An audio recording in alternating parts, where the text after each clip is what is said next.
Om Swastiastu.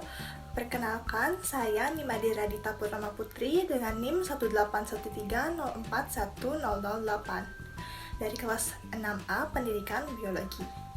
Pada video ini, kita akan membahas terkait kelainan pada darah. Jadi, langsung saja kita mulai.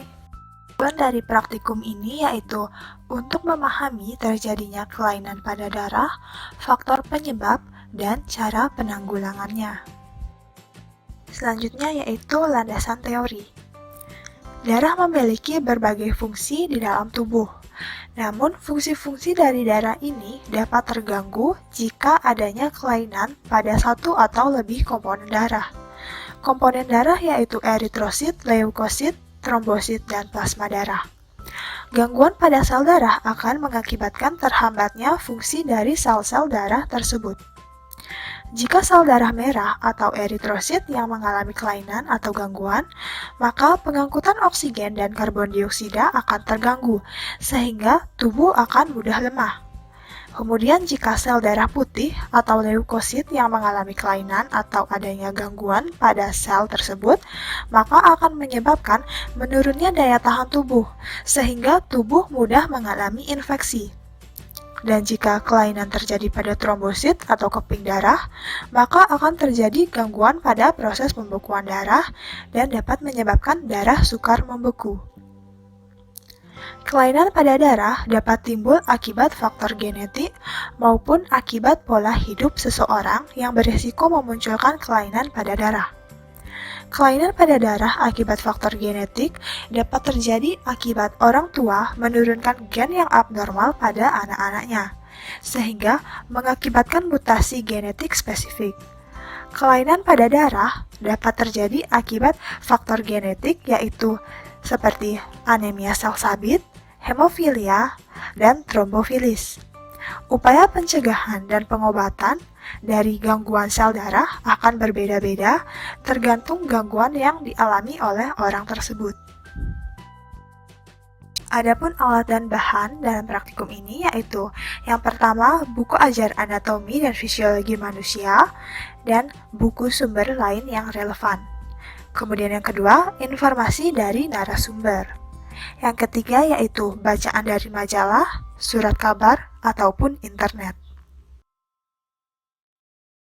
Adapun prosedur kerja dalam kegiatan ini yaitu menjawab pertanyaan berdasarkan informasi yang kita dapatkan pada buku ajar, narasumber, dan bacaan dari majalah, surat kabar, maupun internet. Pertanyaan yang pertama yaitu, apakah yang dimaksud dengan anemia? Anemia berarti kekurangan eritrosit, yaitu sel darah yang berfungsi untuk menghantarkan oksigen ke seluruh tubuh. Pada saat kondisi anemia, kadar hemoglobin, hematokrit, dan eritrosit berkurang dari jumlah normal, sehingga menimbulkan hipoksemia atau sel-sel darah tubuh tidak mendapatkan cukup oksigen, sehingga tidak dapat berfungsi secara normal. Saat tubuh kekurangan suplai oksigen, akan mengakibatkan gangguan fungsi organ di dalam tubuh. Pertanyaan yang kedua yaitu, uraikan macam-macam penyakit anemia. Terdapat beberapa macam penyakit anemia, yaitu yang pertama ada spherositosis herediter, yaitu keadaan di mana eritrosit sangat kecil dan bentuknya lebih sferis daripada bentuk bikonkav. Sel ini mudah pecah sewaktu melewati kapiler. Kemudian yang kedua yaitu anemia sel bulan sabit, yang dapat dijumpai sekitar 0,3 hingga 1,0% dari orang-orang berkulit hitam di Afrika Barat dan Amerika. Eritrositnya mengandung tipe hemoglobin yang abnormal yang disebut dengan HbS. HbS disebabkan karena adanya susunan rantai beta yang abnormal pada Hb tersebut. Jika Hb ini berhubungan dengan konsentrasi oksigen yang rendah, maka Hb akan mengkristal dan mengendap. Kristal-kristal yang mengendap ini akan memperpanjang bentuk sel dan lebih menggambarkan bulan sabit daripada bentuk bikonkav. HbS yang mengendap ini akan merusak membran eritrosit sehingga eritrosit menjadi lebih rapuh dan terjadilah anemia yang parah. Yang ketiga yaitu thalassemia atau anemia coli atau anemia laut tengah. Anemia ini merupakan anemia herediter jenis lain, di mana sel-selnya tidak mampu membentuk rantai polipeptida alfa dan beta dalam jumlah yang mencukupi untuk membentuk hemoglobin. Jadi, sintesis hemoglobin sangat tertekan.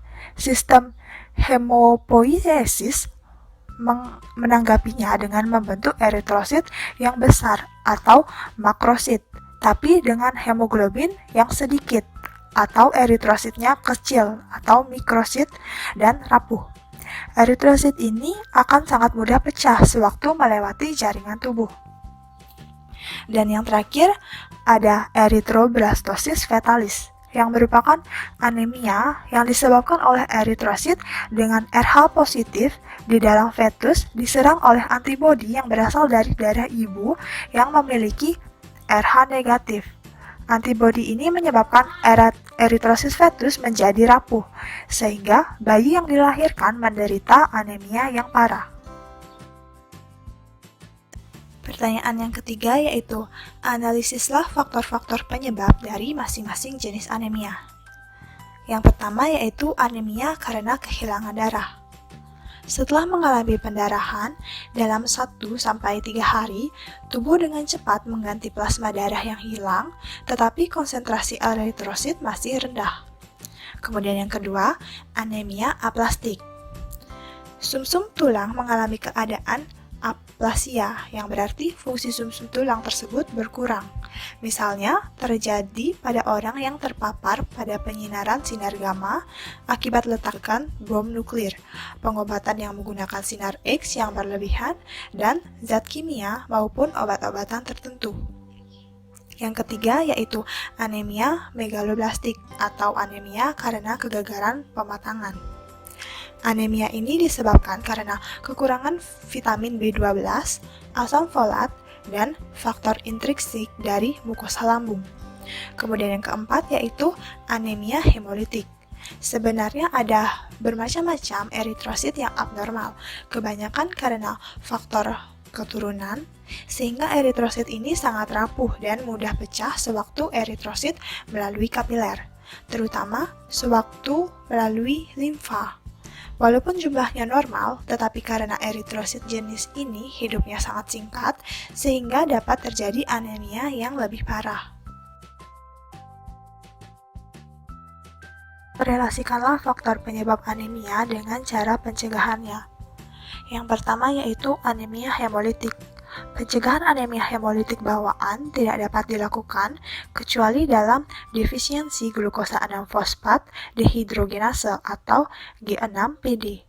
Jika seseorang terlahir kekurangan G6PD, maka orang tersebut dapat mencegah anemia hemolitik dengan menghindari mengkonsumsi kacang fava, menghindari asap naftalena, dan obat-obatan tertentu. Kemudian, anemia hemolitik yang terjadi akibat transfusi darah juga dapat dicegah dengan pencocokan jenis darah yang cepat antara donor dengan resipien. Kemudian yang kedua yaitu anemia aplasentik. Pencegahan anemia aplasentik dapat dilakukan dengan mengkonsumsi obat-obatan sesuai dengan aturan pakai, dan dalam mengkonsumsi antibiotik harus sesuai dengan resep yang dianjurkan. Kemudian yang kedua, mengkonsumsi makanan sehat. Yang ketiga yaitu menghindari stres dan istirahat yang cukup. Dan yang terakhir yaitu mengurangi paparan insektisida, herbisida, pelarut organik, dan bahan-bahan kimia lainnya. Yang ketiga yaitu anemia karena kehilangan darah. Anemia ini dapat dicegah dengan cara menghindari masalah kesehatan yang menjadi penyebabnya. Contohnya, pendarahan parah saat menstruasi yang dapat menyebabkan anemia yang dapat dicegah dengan menjaga kecukupan zat gizi dan mengatasi faktor penyebab menstruasi yang hebat. Yang keempat yaitu anemia megaloblastik atau anemia karena kegagalan pematangan. Anemia jenis ini dapat dicegah dengan banyak mengkonsumsi makanan yang kaya dengan zat besi, mengkonsumsi makanan dan minuman yang kaya vitamin C, menghindari meminum teh atau kopi bersamaan dengan makanan karena dapat mempengaruhi penyerapan zat besi dan vitamin lainnya, dan yang terakhir mendapatkan cukup vitamin B12 dan asam folat dalam makanan. Bagaimana cara mengobati anemia? Yang pertama yaitu anemia akibat kekurangan darah. Anemia ini dapat diobati dengan menghentikan pendarahan. Bila diperlukan, dokter juga akan memberikan suplemen zat besi atau transfusi darah. Kemudian yang kedua yaitu anemia aplastik. Pengobatannya adalah dengan transfusi darah untuk meningkatkan jumlah sel darah merah atau transplantasi sumsum tulang bila sumsum tulang dari pasien tidak bisa lagi menghasilkan sel darah merah yang sehat. Kemudian yang ketiga yaitu anemia megaloblastik. Pengobatan anemia ini dilakukan dengan memperbanyak mengkonsumsi makanan yang mengandung vitamin B12 di dalam menu harian. Yang kedua yaitu dengan menambah asupan folat. Makanan tinggi folat juga dapat membantu mencegah anemia bertambah buruk. Yang keempat yaitu anemia hemolitik. Pengobatan anemia hemolitik tergantung pada penyebabnya, tingkat keparahan, usia, dan kondisi kesehatan pasien, serta respon pasien terhadap obat. Pada kasus anemia hemolitik yang parah, dokter akan melakukan suplektomi atau bedah pengangkatan limfa. Namun prosedur ini biasanya dilakukan ketika pasien tidak merespon metode pengobatan seperti di bawah ini.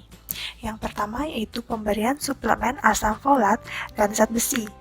Yang kedua yaitu pemberian obat imunosupresan untuk menekan sistem kekebalan tubuh agar sel darah merah tidak hancur. Yang ketiga yaitu suntik imunoglobulin untuk memperkuat kekebalan tubuh.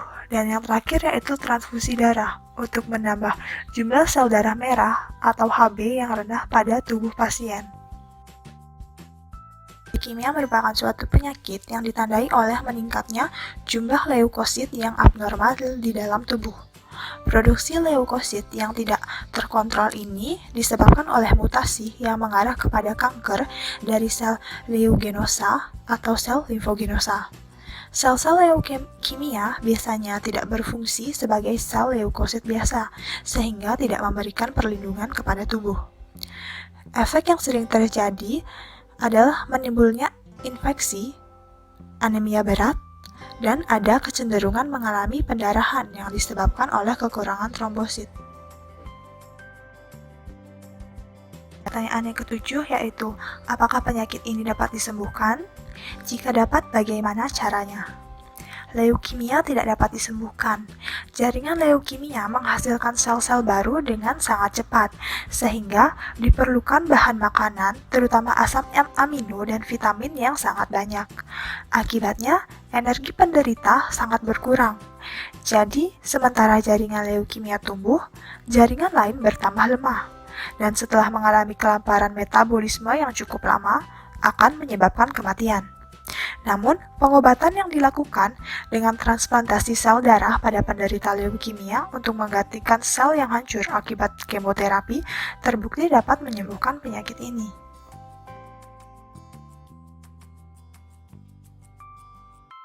Pertanyaan yang ke-8 yaitu, bagaimanakah gejala-gejala seseorang yang berpenyakit talasemia? Yang pertama yaitu anemia. Gangguan hemoglobin pada talasemia membuat penderitanya mengalami anemia. Karena itu, setiap pasien talasemia umumnya mengalami gejala anemia. Kemudian gejala yang kedua yaitu masalah tumbuh kembang. Talasemia membuat anak mengalami penambahan berat badan atau tinggi badan yang tidak sesuai dengan kurva pertumbuhan. Gejala talasemia ditunjukkan dengan adanya masalah perkembangan yang dapat terjadi seperti gangguan perkembangan motorik, kasar, dan kognitif. Yang ketiga yaitu pubertas terlambat. Kondisi anemia yang dialami penderita talasemia membuat pasokan darah dan oksigen ke berbagai organ akan berkurang. Salah satu organ yang dimaksud adalah pituitari, yang berperan memproduksi berbagai hormon termasuk hormon seks. Tanda-tanda pubertas seperti pertumbuhan payudara, pembesaran testis, dan menstruasi akan muncul lebih lambat. Gejala yang keempat yaitu perut membesar. Gejala talasemia lainnya adalah organ-organ dalam perut seperti hati dan limfa bekerja lebih keras, yang mengakibatkan organ tersebut akan membesar yang ditandai dengan perut yang membesar. Kemudian yang kelima, yaitu tingginya kadar zat besi. Kelebihan zat besi di dalam tubuh menjadi tanda pengidap talasemia. Kondisi ini menyebabkan terganggunya kesehatan jantung, limfa, dan hati. Gejala yang dapat ditunjukkan berupa nyeri sendi, sakit perut, detak jantung tidak beraturan, dan kadar gula tinggi. Kemudian yang keenam yaitu gangguan tulang. Adanya gangguan tulang adalah salah satu gejala talasemia. Sumsum tulang pada penderita talasemia akan lebih renggang ketimbang sumsum tulang pada tulang normal. Penyakit ini juga dapat menyebabkan tulang rapuh dan mudah patah. Kemudian yang ke-7 yaitu kulit berwarna kuning. Kulit yang kuning dapat menjadi tanda pengidap talasemia. Hal ini terjadi akibat adanya gangguan pada organ hati dan hemolisis. Dan yang terakhir yaitu urin berwarna gelap. Salah satu gejala talasemia yaitu urin yang berwarna gelap. Pada kondisi talasemia dapat terjadi hemolisis sehingga urin menjadi berwarna gelap akibat adanya hemoglobin dan hemoglobinuria.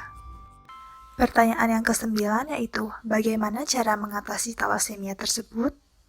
Talasemia dapat diatasi dengan cara sebagai berikut. Yang pertama, transfusi darah berulang. Sebelum transfusi darah dilakukan, darah penderita dan darah donor akan dicocokkan untuk menghindari reaksi yang tidak diinginkan. Kemudian yang kedua yaitu terapi kelasi. Obat yang diberikan dalam terapi ini bisa dalam bentuk tablet maupun suntik dan berfungsi untuk menarik zat besi dari dalam tubuh. Kemudian yang ketiga yaitu transplantasi sumsum tulang. Prosedur ini dilakukan untuk menggantikan sumsum tulang yang terkena talasemia. Sumsum tulang yang akan ditransplantasi. Yang ketiga yaitu transplantasi sumsum tulang. Prosedur ini dilakukan untuk menggantikan sumsum tulang yang terkena talasemia. Sumsum tulang yang akan ditransplantasikan diambil dari pendonor yang sehat dan cocok dengan penderita, agar sumsum tulang ini dapat menghasilkan sel darah yang normal. Kemudian yang keempat, operasi pengangkatan limfa. Prosedur operasi pengangkatan limfa dilakukan jika organ limfa sudah sangat membesar, karena pembesaran organ limfa akan memperparah anemia yang dialami penderita. Dan yang terakhir yaitu menerapkan pola hidup sehat. Penderita talasemia perlu menjalani pola hidup yang sehat dan dianjurkan untuk mengkonsumsi makanan yang rendah lemak dan mengkonsumsi sayur dan buah-buahan.